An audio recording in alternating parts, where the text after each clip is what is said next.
Good morning. I was a little weak and y'all were a little weak back to me. Sorry. Good morning. How's everybody doing today?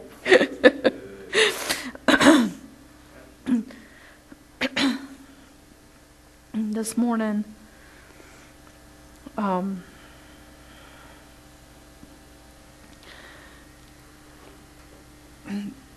something that's kind of been going through my mind all week. And I am not a conspiracy theorist. Okay, my husband is, not me. He is. Dean will get you thinking about things. He'll get you, he's always on YouTube or the internet or something. Anyway, always. He doesn't watch TV. He watches stuff on his phone. But so he's always talking about different things, and something that Scott said last Sunday when he was speaking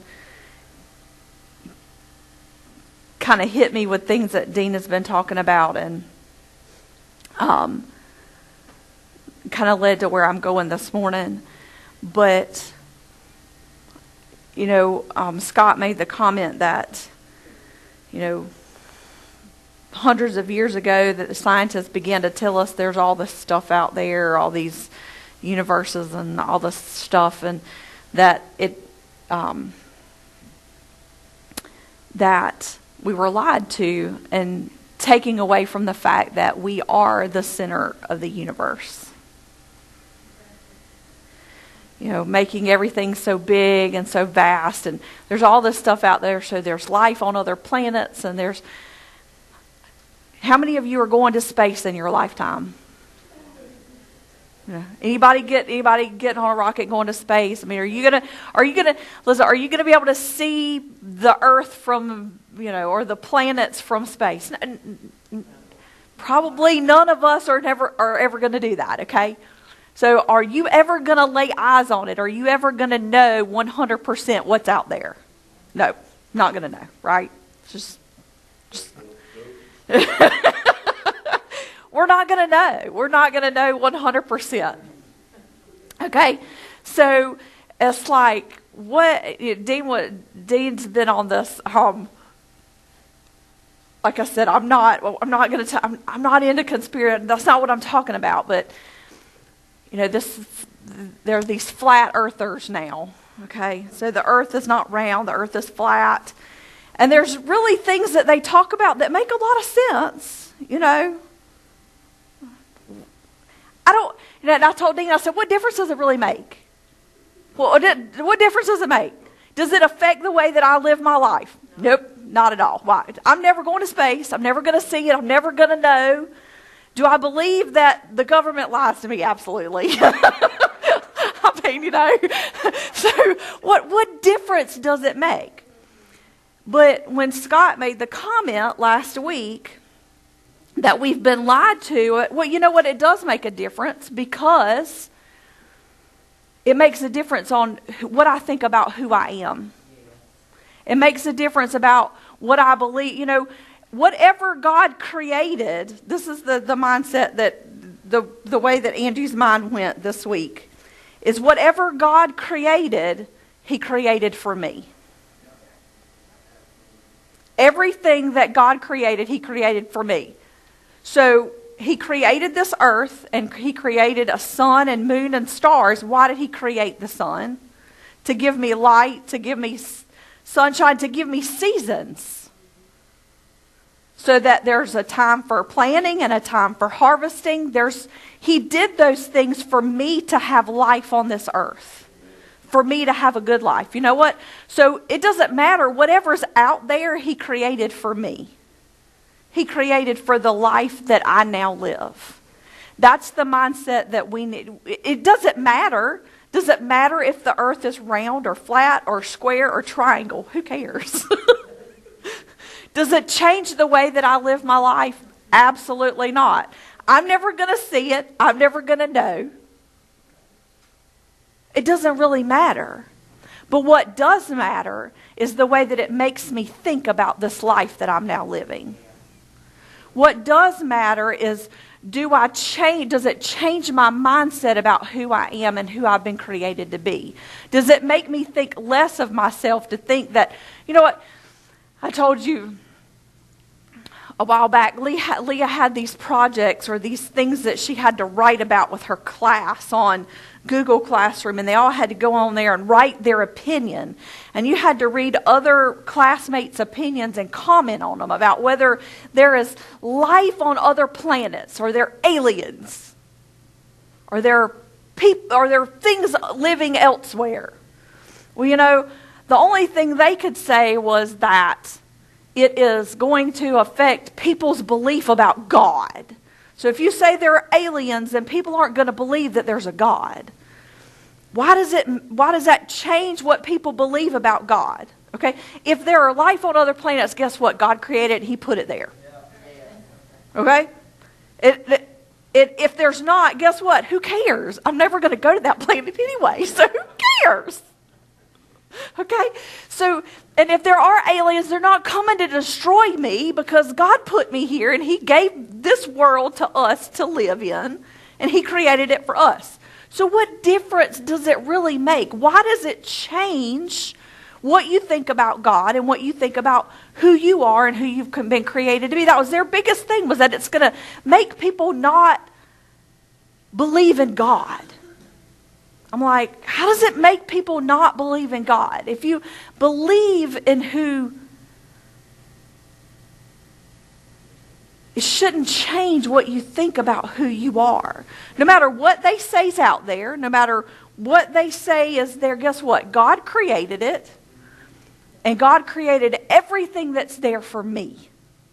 For me. For you. For you to live this life that you're now living. It was all, you know, I was telling Dean the other day, well, you know what? Maybe there are galaxies and universes and all this kind of stuff, but why would God have to create all that? Because it doesn't change the way that I live my life.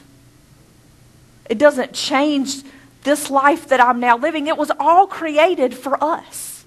Everything God created. I mean, we need to stop and grasp the hugeness, the vastness, that everything God created was for you.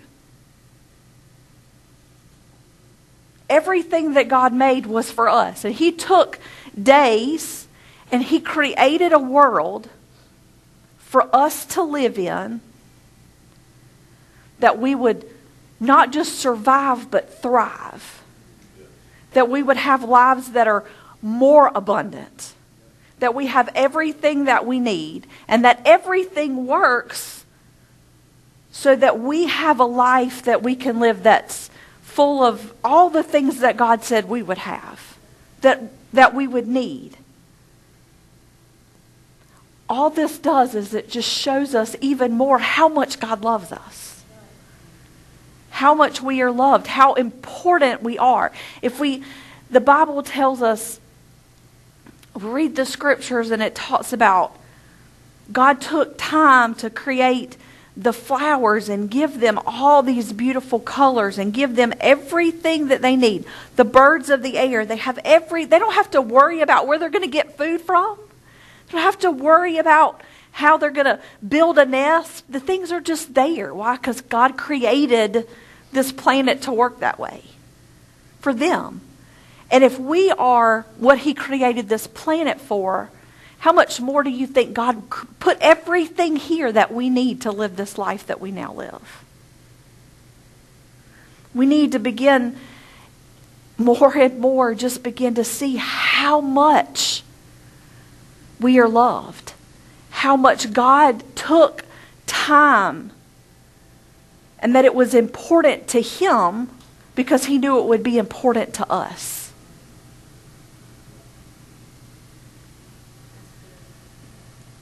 It doesn't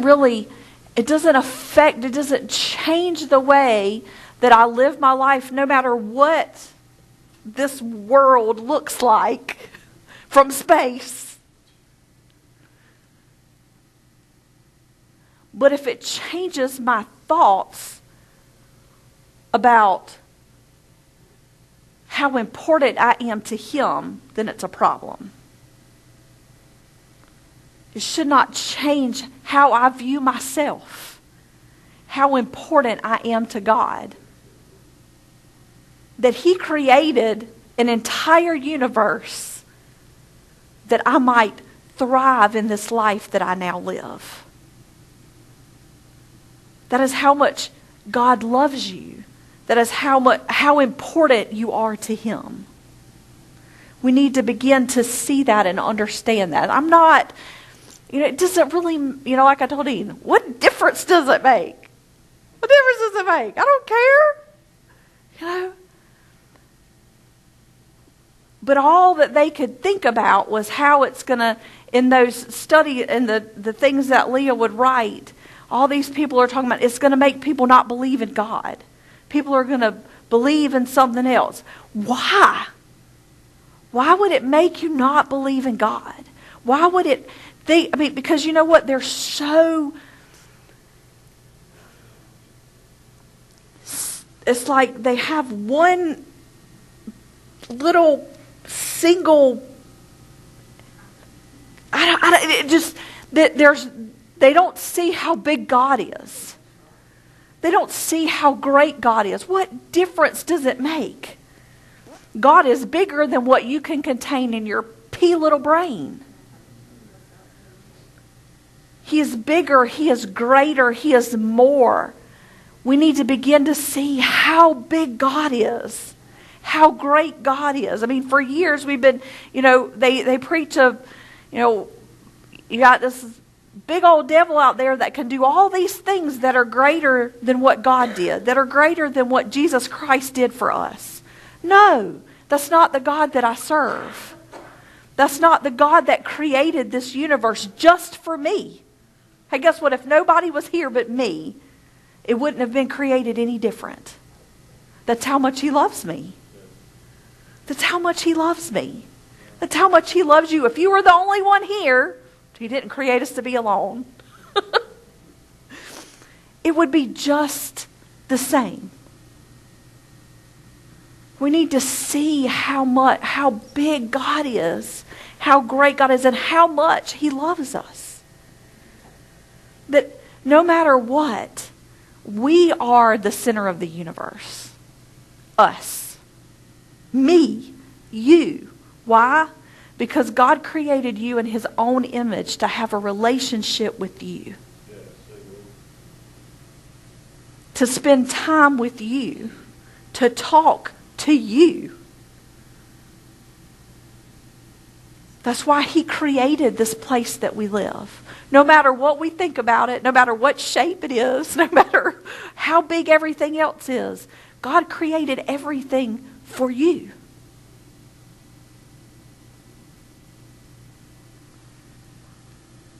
We've been talking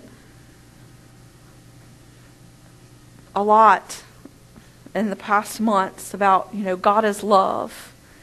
And His love for us. There's one thing about Leah. I talk about my children way too much. I know, I'm sorry. One thing about Leah that really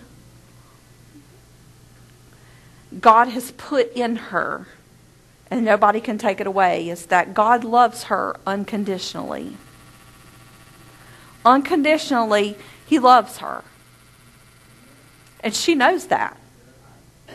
She knows that. She's like, Mama, they're putting conditions on God's love. They're limiting God's love. When they say that, they're putting a condition on it. There's no conditions on how much He loves me.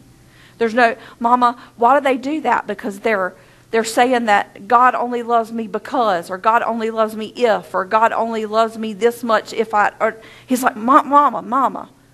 They're putting conditions on God's love. They're limiting His love. And she understands to a point that I don't even think I understand how much God loves her. And that His love for her is not conditioned upon anything. Upon anything at all. There is nothing that can change the way that God loves her. Nothing. And she understands that to a point that boggles me sometimes. Because people say things and she'll say, Mama, they're putting a condition on God's love. And I never saw it that way. People will say things just like, Mama, they're limiting God's love. They're saying that there's a condition on it. There's no condition. There's nothing that changes it. There's nothing that stops it. There's nothing that can make him love me less. And things that I can't think of an example right now. Frustrates me. But just things that we say in our normal, that we've grown up learning in church. And to her, it's a condition. To her, it's a limitation. Because she sees something, because she hasn't been taught all the mess, she only sees love. That's all she sees. She doesn't see anything else. She doesn't see any reason why it should change, why it should be any different. We need to begin to see that. We need to be able to see that God is love, period. There's no condition on that. There's no change on that. Listen, I think I love my children. I think I love them. There's nothing that could change how much I love either of my girls. God's love's bigger than that. God's love is bigger than that.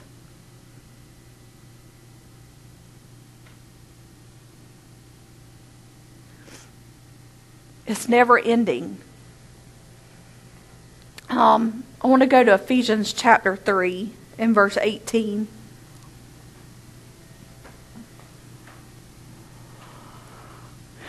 It says, you'll be able to take in with all Christians the extravagant dimensions of Christ's love. Reach out and experience the breadths, test its lengths, plumb the depths, raise to the heights. Next verse. Live full lives, full in the fullness of God. If you know how much God loves you, if you can experience all dimensions of God's love. God's love isn't one-dimensional. Go back to verse 18. It says, I want you to experience the breadths, the lengths, the depths, and the heights. All four dimensions in all four directions they were talking about last week. North, south, east, west. In every direction, everywhere you can go, God loves you. Experience it in every dimension. There's nowhere you can go that his love isn't there. He's telling you, I want you to be able to take this in. I want you to be able to experience God's love in every way. So why you can live full lives, full of Christ, full of him. Experience his love. Live full lives, full of the fullness of God. Because I know how much he loves me. Because I know his love's unconditional. I know that his love is surrounding me in every dimension. In every direction I go and everywhere I move, that his love is there. That his love doesn't change because of me.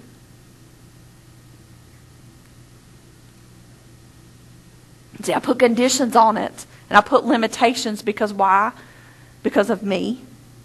Because I try to see it through me and not see it through Christ.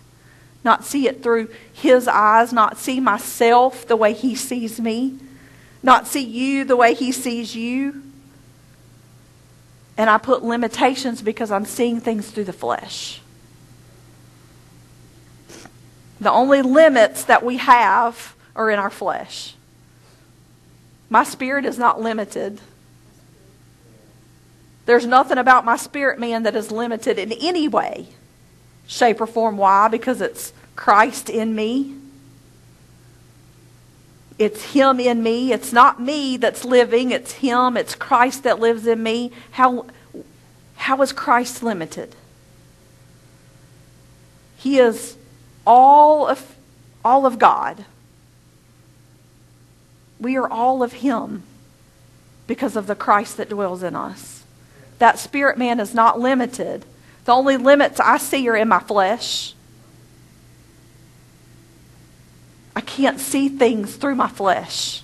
I have to begin to see things through the Christ that's on the inside of me. See His love through Christ that dwells on the inside of me. How much He loves me. More than I could think. More than I can imagine. More than I love my girls. That's hard to understand. That's hard to understand.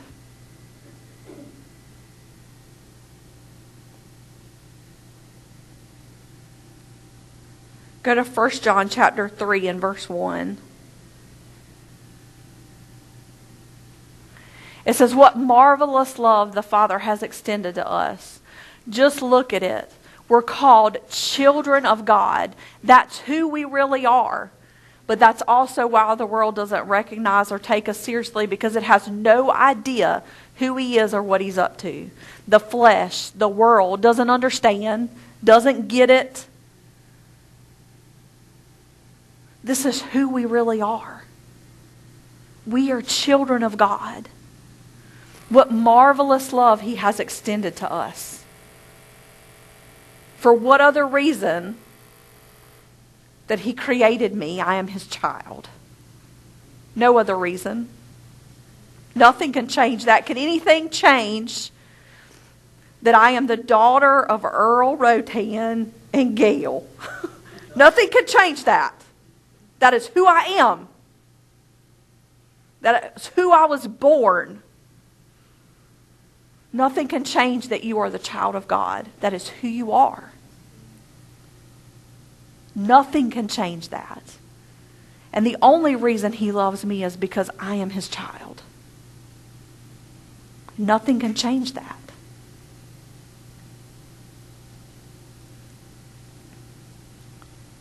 Go to John 13, verse 34. It says, let me give you a new command. Love one another in the same way I've loved you. You love one another. This is how everyone will recognize that you are my disciples. And when they see the love you have, when they see the love that you have for each other. I love you. He loves me. So I can love you, so that you can love me, so that people can see who we are. So people can see who we are, that we are children of God. Why? Because there's a love that's unconditional, that is not limited, that is not about what somebody does or who they are or what they have. It's just because they are children of God.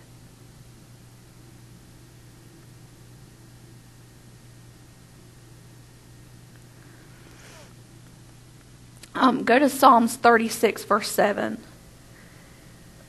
There are numerous verses in the Psalms about God's love. But it says, how exquisite your love, O God. How eager we are to run under your wings. How exquisite is your love, O God. Go to Psalms 107, verse 8.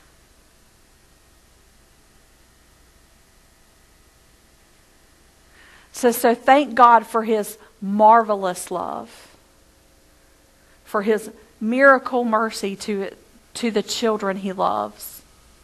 Go to verse 9. He poured, never mind. How exquisite is your love. How marvelous is your love. Psalms 109, verse 21. Says, O God, my Lord, step in, work a miracle for me. You can do it. Get me out of here. Your love is so great. They're describing the love of God, exquisite, marvelous, great, all these adjectives about the love of God. We need to see the love of God.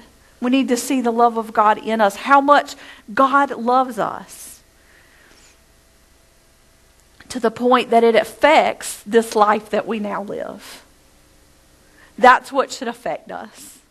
That's what should change us. That's what should show us who we are, should show us something about this life that we are living, is the love of God.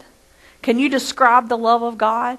Would the words that you use be marvelous, exquisite, great? How would you describe the love of God in your life? How would you describe how much God loves you? Would you limit how much God loves you? Would you put conditions upon the love of God to you?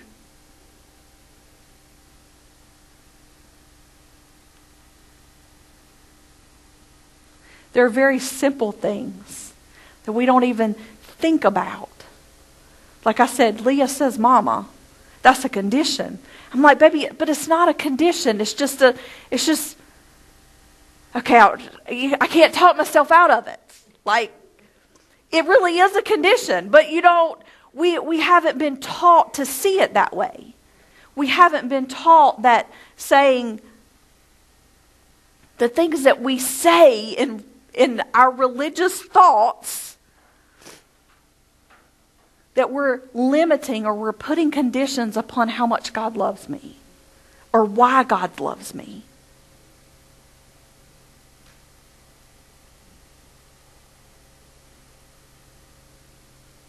Because it's just something we've been taught. And we don't see it that way. She sees it in a different way. She sees it in a way that I don't. That when she says it, I have to stop and think. But maybe they're just saying that, we have to. We have to. No, we don't have to. I don't have to do anything. I don't have to be anything. I don't have to do anything a certain way. Because it doesn't change how much God loves me. You know what? And if we saw and we understood how much God loves us, then it changes the way that we live our lives. That love flowing through us changes the way that we live our lives. So we had so many, when we started preaching grace, it was all about you're giving people a reason to sin, a reason that they can go out and do whatever they want. You know what? If I know how much God loves me, if I know what God's done for me, if I know who I really am, those things don't mean anything anymore. It's not about those things. It's about living a life that God gave me to live. And the life that God gave me to live is a life that's full of God. It's not full of those things. Those things don't matter anymore. It's not about the world. It's not about worldly things. It's about living a life full of Him. A life that's full of the fullness of God. Because I know who I am. I'm a child of God. And I'm loved by my daddy. I'm loved by my papa. He loves me. He loves you. With an unconditional love. Unmerited favor. That means I didn't earn it. There was nothing I could do that could get me there. There's nothing I could do that could put me in a place where God could love me more. That I could have more of Him. There's nothing I could do. It all goes back. The last time, I got to hear Him. I got to have that relationship with Him. I got to allow Him to tell me how much He loves me. I got to allow Him to love up on me. Show me how much He loves me. See how much He loves you. Allow Him to love you. Receive. Be a receiver. We've been taught, be a receiver. We got to learn to be a receiver of the love of God.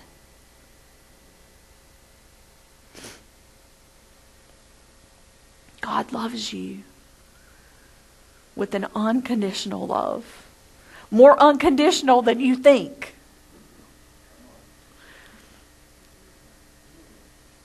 Never ending, unmerited, limitless love of God. that is marvelous, that is exquisite, that is great. That is the love of God for us. And everything, I am the center of his universe. Me. Me. Me. You are the center of his universe. He created everything for Pete. He created everything for you to live a life on this earth that is more than enough. This more than abundant. This life that he's given you to live. Why? Because he loves you. He loves you so much. Loves you so much more. He loves you more. Addison has this little thing now. She says, I love you. I said, I love you too. I love you. She said, I love you more. I said, no, I love you most. She said, that's the funniest thing I've heard all day. And she just loves it. She loves me more. He loves you more. He loves you more. Thank you.